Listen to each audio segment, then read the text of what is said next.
Cool kid.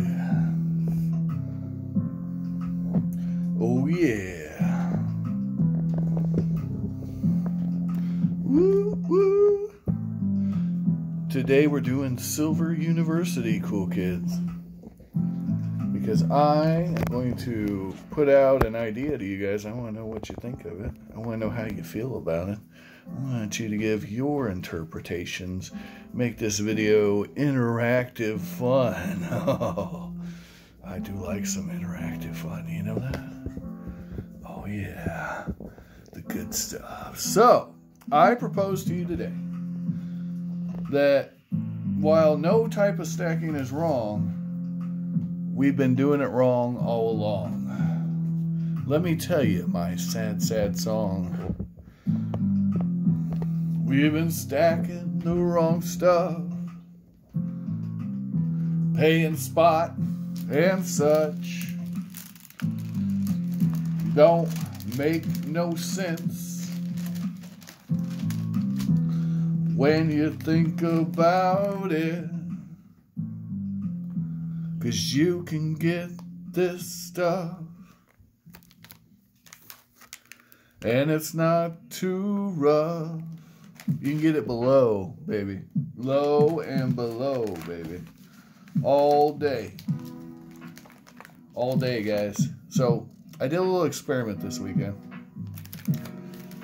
Went ahead and bid, right? Bid on some silvers I saw on the eBay. And, you know me, I ain't scared. I ain't scared to bid on some silvers on eBay. Some folks are scared. They want to do it face to face. Well, guess what? Tom's Coins, there I mentioned him. He buys stuff under melt all the time from his dealer. Silver, guys. Yeah, some of these coin shops will sell you silver under melt if it's from the right place. And the reason I'm showing off what I'm showing off, there's a reason for this. This is the stuff you get under melt, guys. This is the stuff right here. Now,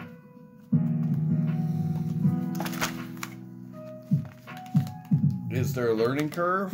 Oh, yeah. Like, how many of these coins are silver right here, guys? Do you know? Do you know the percentages? You probably don't. You probably don't, but guess what? You gonna learn. 4 of these coins are silver. 2 are 80%, 2 are sterling. Can you tell me which ones are which? Also, be careful. Only the proof coins are silver. If this set were circulated, there wouldn't be a silver coin in there, to my knowledge. So, is there a learning curve? Oh, yeah. But this is a proof set. And the proof set is the way to go. Yeah? Yeah. Alright, cool kids. So, what I'm about to tell you is I just bought 15 ounces of silver for about $21 an ounce. Yeah, you heard that right. $21 an ounce, 15 ounces plus of silver. All Franklin Mint. All Franklin Mint. Some things had as low a mintage as 11K. Now, don't worry about the mintage, guys. Don't worry about the mintage. There's certain sets that are valuable and rare, and people will bid them up, and you won't win those. But it don't matter, man. It don't even matter. Because you are going to win some. And today on Silver University, we're going to talk about the advantages of that. Because, yeah, these purchases are garbage if you're doing SHTF. I'm going to tell you why. I could go to Billy Bob down the road, and I could whip out my sterling silver Bahama Mama set, right? I'm like, this is silver, man. This is 3 ounces of silver, brah. And he's going to be like, I ain't never seen no silver look like that. I made an error popping this up. Oh, no. Yep, errors were made. Oh, and it's coming out. Not my best work on that tape job. Okay, hold that thought. Anyway, Jim Bob don't care about no Bahama Mamas. And Jim Bob surely don't care about no Papua New Guinea. Right? And Jim Bob, you know what? The more I think about it, Jim Bob don't care about no Cook Islands, does he? Yeah, if I were to go to Jim Bob down the road and I said, behold my Cook Island silvers, he'd say, I don't know where the Cook Islands are, but I know that ain't nobody going to take that when I try to trade it for real goods and services. You hear me? To which I'm going to reply, but silver is silver. And Jim Bob's going to say, get out of here with your nonsensical Queen Elizabeth loving self. That's what Jim Bob's going to say to me. And I'm going to be hurt and offended, guys. Hurt and offended that Jim Bob would ever have the audacity, right, to talk to me in such a manner. However, I would concede to Jim Bob that he had a point. Yeah? Jim Bob had a point, because this stuff right here, ain't nobody taking this in SHTF. Okay. So what we have a problem with, though, okay, so let's break this down since this is Silver University. The problem isn't the product, it's silver. Silver is silver. Yeah, that is true. Silver is silver. But guess what? Not all silver is recognizable. And even those Cook Island 0.999999999 pure coins ain't that recognizable. Okay, but here's the difference. This Franklin Mint set that you just looked at cost me $49.99, and it's about 2 ounces of silver. So I would have bought that when silver was higher, obviously, because at the time of purchase it was under melt, and it comes with a cool book. Yeah, fake book. That's cool. Anyway, point is, Jim Bob don't want that. Right? I could walk up to Jim Bob with this 37 ounces of silver right here. Yeah? And tell him that's 37 ounces of silver, which I got well under melt. He's going to look at me. He's going to say, that ain't silver. That's stupid Canadian BS, is what he's going to say to me. Right?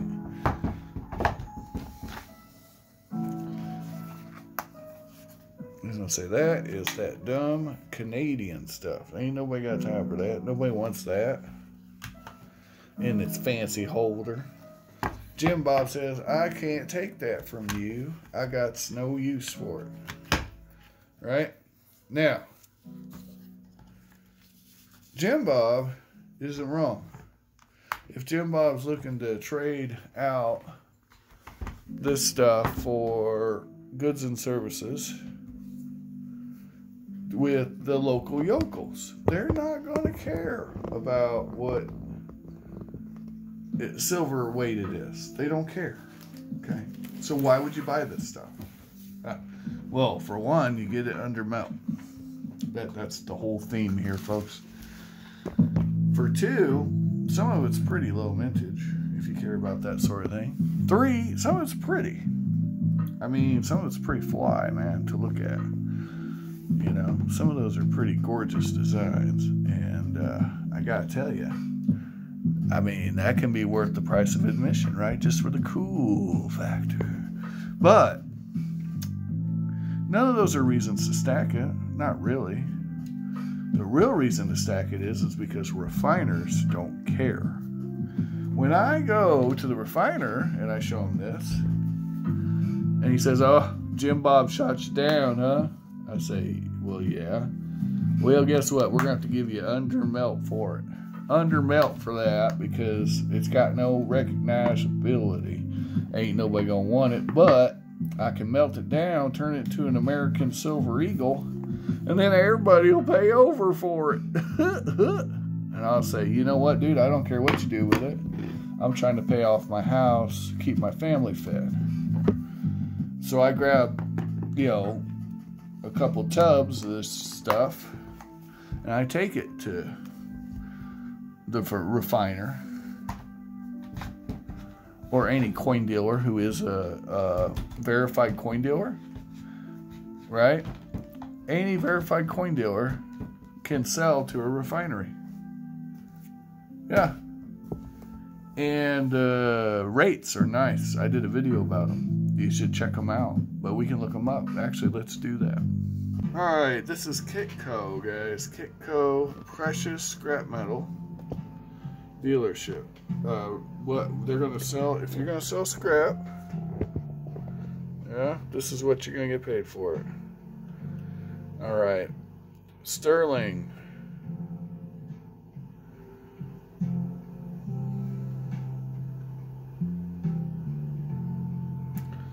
So they're paying $15 face for U.S. junk. They're paying $6.21 for 40%. They're paying $12.36 for 80% Canadian. $9.33 for the 67 stuff, and $7.70 per dollar face of the. So that's 0.6 ounces at $12.36. Okay.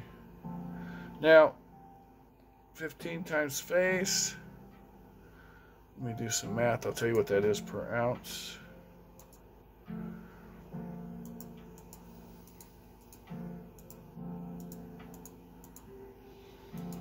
That's 10.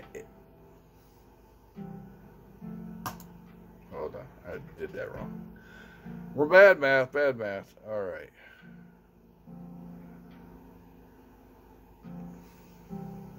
Okay, so let me.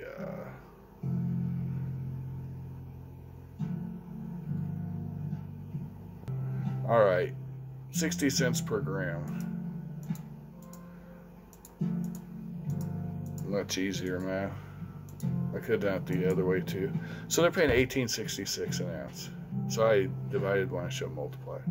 Anyway, $18.66 an ounce is what they're paying for 90% US. And for sterling, do we even have sterling on here? They're paying a little more for the pure stuff, I noticed. Oh, there you go, 52 cents per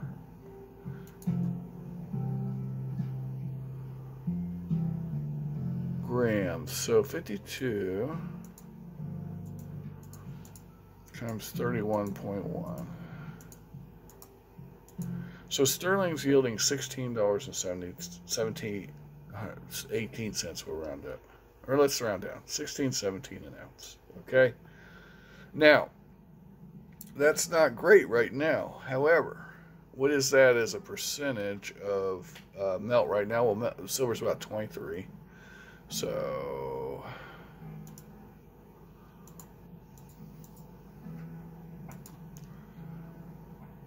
what was that?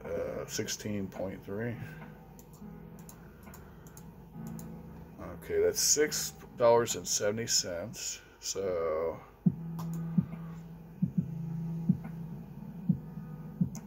the difference is $6.70 per ounce.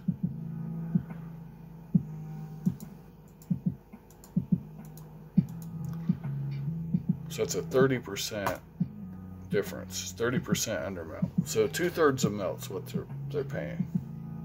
Now that's just one refiner. We found better rates. We found some people were paying 80% of melt. Some people were paying even higher than that. Some people were paying 90% of melt. It all depends on the markets at the time. But the key is, when you go to sell your silver, there's going to be someone who's going to buy it. It's going to be the refiner. And if silver goes parabolic due to hyperinflation or whatever conditions you're foreseeing, it's probably not a bad idea to have a little bit of this stuff that you got under melt, right? Or conversely, say you are someone who makes your own silver pores. And say you're someone who can refine silver and purify it. You know, if the ancient Persians could do it, I'm pretty sure Jim Bob in his garage could do it. And there are a few different methods.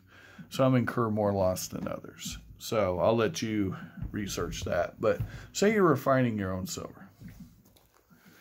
This could be an excellent way for you to get some nice silver for your pores. Say you're fighting werewolves. And you want to make silver bullets. Well, I bet I could get a nice amount of silver bullets. First of all, does anyone know the rules on this game?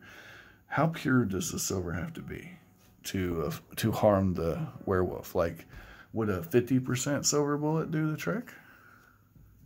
If it does, I mean, we can just melt all the copper, nickel, and stuff in here with the silver and come up with a nice alloy, couldn't we? Yeah, just melt it all. I don't know, but I do know this. Silver is silver. The refiners will buy it. If you can get it for the right amount under melt, at the end of the day, when silver goes up, you're going to get more dollars. Because remember, when you buy 90% silver, you buy bullion. How often do you get it at melt or under? You don't. Very rare, right? You can consistently get this under melt. That's more silver atoms. Okay. Now, we looked up Kitco. They're not paying particularly well right now, but that's an ebb and flow. If silver actually were to become scarce, as in, you know, like aluminum does, every once in a while, aluminum will go through the moon. Copper does the same thing, right? There are scenarios where silver goes, you know, to $100 an ounce. Well, I guarantee you that even though you paid more, or you paid less for this stuff, if the rate of return is right on that refinery, you can actually make more money off the stuff you're melting like this than you would off of your regular 90% or bullion. However, there's a good argument, because that's, you know, you're only going to sell this to a refiner unless you find a collector who loves Bahama sets, right? Or Trinidad and Tobago sets, right? That's a very niche market. So this is, you are containing yourself a bit on possibilities. Now, is there a precedent for using foreign coins in daily commerce in the United States? Yes, there is. It was done regularly. Actually, there was a time in this country where the Spanish coinage and French coinage, right, were standard U.S. currency used every day by everyday Americans. So there's precedent for it, but it ended in 1856 or so. So that's been a while back. So don't count on that coming back. If you're buying this stuff, remember, one of two things. If you're buying the Canadian stuff, you're going to spend it in Canada. If you have a ranch in Canada, that's great, because you can, you know, get that stuff under melt all day here in the States, and then go up to Canada and spend it when SHTF. And you're in a nice secluded spot. It's going to be, I would figure that you're going to be pretty safe up in Canada when the duty hits the fan, as long as you can survive the winters, if that's your goal. So that is actually another strategy for this stuff, is if you plan on relocating to the country of the coins you're buying, they will be recognized, they will be accepted. If you're going to Europe, I would suggest Swiss coins as an excellent, you can get those pretty cheap. The old francs, the 83.5% francs, very nice coins too. Anyway, this is long enough for the video. Thanks for watching. Let me know what you think of the strategy. Silver under melt, sell it to the refiner. Go, go, go. All right, let me know. Like, share, and subscribe if you enjoyed the video. If you didn't enjoy the video, tell me why in the comments. And if you want to say something nice to me, you know, or say something nice about Eva. Eva loves your attentions too. Ta-ta for now.